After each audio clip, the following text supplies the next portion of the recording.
Chapter 71.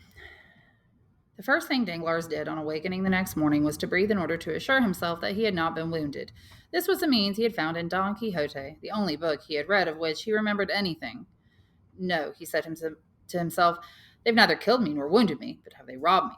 He quickly put his hands into his pockets. The 2,000 francs he had set aside for his journey from Rome to Venice was still in his trousers pocket, and the wallet containing his letter of credit for 5,050,000 francs was still in his coat pocket. What strange bandits, he thought. Well, I was right. They're going to hold me for ransom. Should he demand an explanation from the bandits, or should he wait patiently for them to make the first move? The second alternative seemed more prudent. He waited. Meanwhile, a sentry had been posted before his door. At 8 o'clock, this sentry was relieved by another. Danglars was curious to see by whom he was being guarded. He had noticed that rays of light, not daylight but lamplight, filtered through the cracks in the door. He peeked through one of those cracks just as the bandit was taking a drink of brandy, which, thanks to the leather bottle in which it was contained, gave forth an odor which was extremely unpleasant to Danglars. "Phew!" he exclaimed, retreating to the other side of his cell. At noon, the man with the brandy was replaced by another sentry. His curiosity aroused once more. Danglars put his eye to this crack again. His new guard was a muscular bandit, a Goliath with large eyes, thick lips, a flattened nose, and red hair which hung down to his shoulders in twisted strands that looked like so many vipers. Oh, said Danglars to himself, this one looks more like an ogre than a human being, but I'm too old and tough to make good eating. He still had enough self-assurance to allow him to jest. At the same moment, as though to offer proof that he was not an ogre, his guard sat down in front of the door and drew from his pouch a loaf of black bread, several onions, and some cheese. May the devil take me if I understand how anyone could eat such filth, thought Danglars as he glanced at the bandit's dinner through the crack. He went back and sat down on his goatskins, which reminded him of the odor of the first century's brandy. There is a great deal of eloquence in the invitations which even the coarsest substances address to an empty stomach. Danglars suddenly felt that his own stomach was bottomless. The man seemed less ugly to him, the bread less black, and the cheese less stale. He went over to the door and knocked on it. "Che cosa?" asked the bandit. "I think it's about time someone thought about giving me something to eat," said Danglars, drumming on the door with his fingers. But whether because he did not understand or because he had been given no orders concerning Danglars' food, the giant turned back to his lunch. Danglars felt his pride humiliated, and not wishing to compromise himself any further with such a brute, he lay down again on his goatskins and said nothing more. 4 hours went by. The giant was replaced by another bandit. Danglars, whose stomach was now churning in a frightful manner, stood up quietly, placed his eye before the crack in the door, and recognized the intelligent face of his guide, Peppino. "Let's see if this one is a little easier to deal with than the other one," said Danglars to himself, knocking politely on the door. "Coming," said the bandit, who had come to speak fluent French from frequenting Signor Pastrini's hotel. As he opened the door, Danglars recognized him as the man who had shouted so furiously, "Dentro la testa!" But this time, there was no time for recriminations. On the contrary, he put on his most agreeable expression and said, with a gracious smile, "Excuse me, but can't I have something to eat?" "What?" exclaimed Peppino. "Are you by any chance hungry, Excellency?" "By any chance. It's a charming expression when I haven't eaten anything for 24 hours, thought Danglars. Then he said aloud, "Yes, I'm hungry. In fact, I'm very hungry." "And when would you like to eat, Excellency?" asked Peppino. "Immediately, if possible." "Nothing could be simpler," said Peppino. "You can have anything you like here, by paying for it, of course, as is customary among all honest Christians." "Of course," said Danglars, "although, to tell the truth, it seems to me that people who seize you and imprison you ought to at least feed their prisoners." "That's not the custom, Excellency." "That's not a very good reason, but I'm willing to accept it," said Danglars, who hoped to win over his guard by his amiability. "What would you like to eat, Excellency? You have only to give me your order." "You have a kitchen here?" "Why, of course. And cooks?" "Excellent cooks." "Well, then bring me a chicken, some fish, meat, anything, as long as I eat." "As you like, Excellency. Shall we say a chicken?" "Yes, a chicken." Peppino stood up and called out at the top of his lungs, "A chicken for his Excellency!" A few moments later, a slender young man appeared carrying a chicken on a silver platter. "Here you are, Excellency," said Peppino, taking the chicken from the hands of the young bandit and setting it down on the dilapidated table which, along with the stool and the bed, formed the only furnishings in his cell. Danglars asked for a knife and a fork. "Certainly, Excellency," said Peppino, offering him a wooden fork and a small knife with a blunted point. Danglars took the fork in one hand and the knife in the other and set about cutting up the chicken. "Excuse me, Excellency," said Peppino, placing a hand on the banker's shoulder, "but here it's customary to pay before eating." Aha, thought Danglars. I'm sure they're going to overcharge me royally, but we might as well do things in the grand manner. I've always heard how cheap things are in Italy. A chicken must be worth about 12 sous in Rome. He tossed a 20-franc coin to Peppino. Peppino picked up the coin, and Danglars moved his knife toward the chicken. Just a moment, Excellency, said Peppino, but you still owe me something. I was certainly right about being overcharged, thought Danglars. Then, making up his mind to accept the extortion, he said, And how much more do I owe you for this emaciated chicken? Only 99,980 francs, Excellency. Danglars' eyes opened wide at this gigantic pleasantry. Very funny, he said, and he turned back to his chicken. Peppino stopped him and held out his hand. What? Said Danglars. You're not joking. We never joke, Excellency, replied Peppino seriously. 100,000 francs for this chicken. You have no idea how hard it is to raise poultry in these cursed caves, Excellency. Come, come, said Danglars. This is all very amusing, but I'm hungry, so let me eat. Here's another 20 francs for you, my friend. That leaves only 99,960 francs that you owe me, said Peppino. With a little patience, we'll finally get there. Never, said Danglars, angered by Peppino's persistence in maintaining the jest. You can go to the devil. You don't know with whom you're dealing. Peppino made a sign, and the young man picked up the chicken and carried it away. Danglars threw himself on his bed as Peppino closed the door and locked it. His stomach felt so empty that it seemed to him he would never be able to fill it, but he waited for another half an hour. Then he went back to the door and said, Don't keep me in suspense any longer. Tell me what you want from me. But it's up to you to tell us what you want from us, Excellency, replied Peppino. Give us your orders, and we'll carry them out. First, open the door, said Danglars. Peppino did so. I want to eat, cried Danglars. Are you hungry, Excellency? You know very well that I'm hungry. What would you like to eat? A piece of bread, since your chickens are so precious. Bread, shouted Peppino. The young man brought a small loaf of bread. How much is it? Asked Danglars. 99,960 francs. You've already paid 40 francs in advance. 100,000 francs for a loaf of bread. That's right, Excellency. But you wanted to charge me the same amount for a chicken.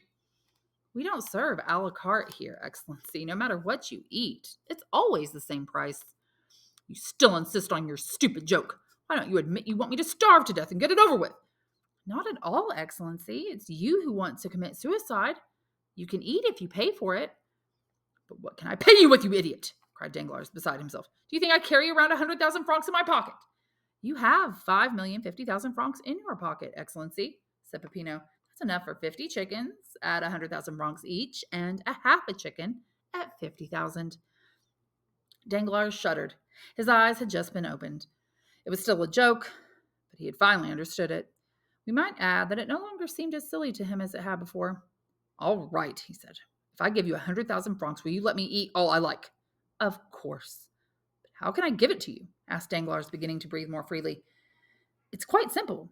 You have an account with the firm of Thompson & French in Rome. Give us a draft on them, and our banker will take the money for us. Danglars took the pen and paper which Peppino handed to him, wrote out the draft, and signed it. Here's your draft, he said, and here's your chicken. Danglars sighed as he cut up the chicken. It seemed quite lean to him for such a large sum. Peppino examined the draft carefully and put it in his pocket. Chapter 72. The next day, Danglars was hungry again, but he did not believe he would have to make any further expenditures that day. Like a thrifty man he was, he had hidden away half his chicken in a corner of his cell. But as soon as he ate it, he was thirsty. He had not taken that into account. He struggled against his thirst until he felt his tongue cleaving to the roof of his mouth. Then, unable to resist it any longer, he called out. The sentry opened the door. It was a new face. Thinking it would be better to deal with an old acquaintance, Danglars asked for Peppino. Here I am, Excellency, said Peppino, presenting himself with an eagerness which struck Danglars as a good omen. What can I do for you? I'd like something to drink, said the prisoner. As you know, Excellency, wine is extremely expensive in the countryside around Rome. Bring me some water, then, said Danglars, seeking to parry the blow. Oh, water is even more scarce than wine, Excellency. There's such a drought this year. I see we're about to begin our little joke again, said Danglars. The poor man forced himself to smile as he said this, but he felt beads of perspiration break out on his forehead. Come, my friend, he continued, seeing that Peppino was remaining impassive. I'm asking you for a glass of wine. Will you refuse me? We don't sell by the glass, Excellency, replied Peppino gravely. Then bring me a bottle. What kind? The cheapest. They're all the same price. And what is that price? 25,000 francs a bottle. Why don't you tell me you intend to take everything I own? Said Danglars bitterly. That will be quicker than devouring me piecemeal. That may be what the chief plans to do, said Peppino. Who's the chief? The man to whom you were taken yesterday. Where is he? Here. I'd like to see him. Certainly. A moment later, Luigi Vampa stood before Danglars. You sent for me, he asked. Are you the leader of the men who brought me here? Yes, Excellency. What ransom do you want from me? Tell me. Why, we want the 5,000,000 francs you have on you. Danglars felt his heart contract convulsively. That's all I have in the world, he said, and it's the remainder of an immense fortune. If you take it away from me, take my life from me also. We are forbidden to shed your blood, Excellency. By whom are you forbidden? By the man we obey. You obey someone, then? Yes. And does he obey anyone? Yes. Who? God. Danglars remained thoughtful for a moment. I don't understand, he said. That's possible. Why were you ordered to treat me this way? I have no idea. Come now, said Danglars. Would you like 1,000,000 francs? No. 2,000,000? No. 3,000,000, 4? I'll give you 4,000,000 if you let me go free. Why do you offer us 4,000,000 for something that's worth 5? Asked Vampa. Take it all then and kill me, cried Danglars. Calm yourself, Excellency, or you'll give yourself such an appetite that you'll eat 1,000,000 francs worth of food a day. Be more economical. But what will happen when I run out of money? Cried Danglars furiously. You'll be hungry? I'll be hungry, said Danglars, turning pale. Probably, replied Vampa phlegmatically. You say you don't want to kill me. That's right. And yet you want me to starve to death. That's not the same thing. All right, you scoundrels, cried Danglars. I'll upset your infamous plan. Since I'm going to die anyway, I'd just as soon get it over with immediately. Make me suffer, torture me, kill me, but you won't have my signature again. As you like, Excellency, said Vampa. He walked out of the cell. Danglars threw himself on his bed. Who are those men? Who is their invisible leader? What did they intend to do to him? Why, when they released all their other captives for ransom, was he alone refused that privilege? For what was perhaps the first time in his long career, Danglars thought of death with mingled longing and dread. His determination not to sign lasted for 2 days, after which he asked for food and offered to pay 1,000,000 francs for it. His captors served him a magnificent supper and took his 1,000,000. From then on, having suffered so much and not wishing to expose himself to further suffering, the wretched prisoner submitted to all demands. 12 days later, after having eaten a dinner worthy of his days of good fortune, he added up his accounts and found that he had signed so many drafts that he now only had 50,000 francs left. Then he had a strange reaction for a man who had just abandoned 5,000,000 francs. He resolved to keep that 50,000 francs at any cost, and he began to have visions of hope verging on madness. He who had forgotten God so long ago now began to tell himself that God occasionally worked miracles. The catacombs might cave in. The police might discover the bandits' retreat and rescue him. In that case, he would have 50,000 francs left, and that was good enough to keep a man from dying of hunger. He begged God to allow him to keep that 50,000 francs, and he wept as he prayed. For 3 days, the name of God was constantly on Danglars' lips, if not in his heart. By the 4th day, he was no longer a man, but a living corpse. He had picked up the last crumb of his former meals and had begun to devour the matting which covered the floor. He begged Peppino to give him something to eat. He offered him 1,000 francs for a crust of bread. Peppino did not answer. On the 5th day, he called for Vampa and said to him, take the last of my money and let me live here in this cave. I'm not asking for freedom. I'm only asking to live. Are you really suffering? Asked Vampa. Yes, I'm suffering. I'm suffering horribly. And yet there have been men who suffered more than you. I don't think so. Yes, those who died of hunger. Danglars groaned and said, yes, it's true. There have been others who suffered more than I, but at least they were martyrs. Do you repent, at least? Said a deep, solemn voice, which made Danglars' hair stand on end. His weakened eyes saw a man standing behind Vampa, wrapped in a cloak and half hidden in the shadow of a stone pillar. Of what must I repent? Stammered Danglars. Of the evil you have done, said the voice. Oh, yes, I repent, cried Danglars, beating his breast with his emaciated fists. Then I forgive you, said the man, throwing aside his cloak and stepping forward into the light.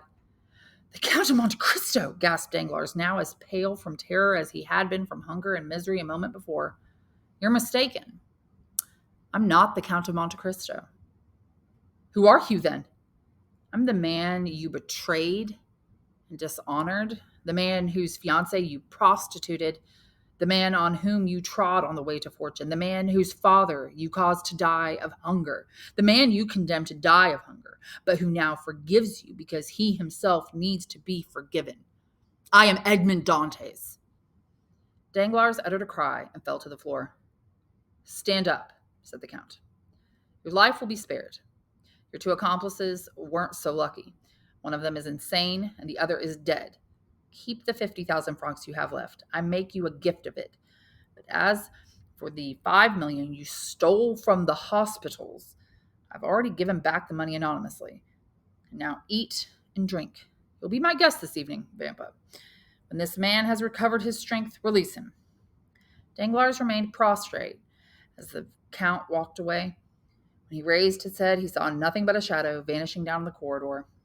As the Count had ordered, Vampa brought Danglars the best wine and the finest fruits of Italy. Then he drove him away in his carriage and abandoned him on the road. Danglars remained there till morning, not knowing where he was. When daylight dawned, he saw that he was near a brook. Being thirsty, he dragged himself over to it. As he bent down to drink, he noticed that his hair had turned white.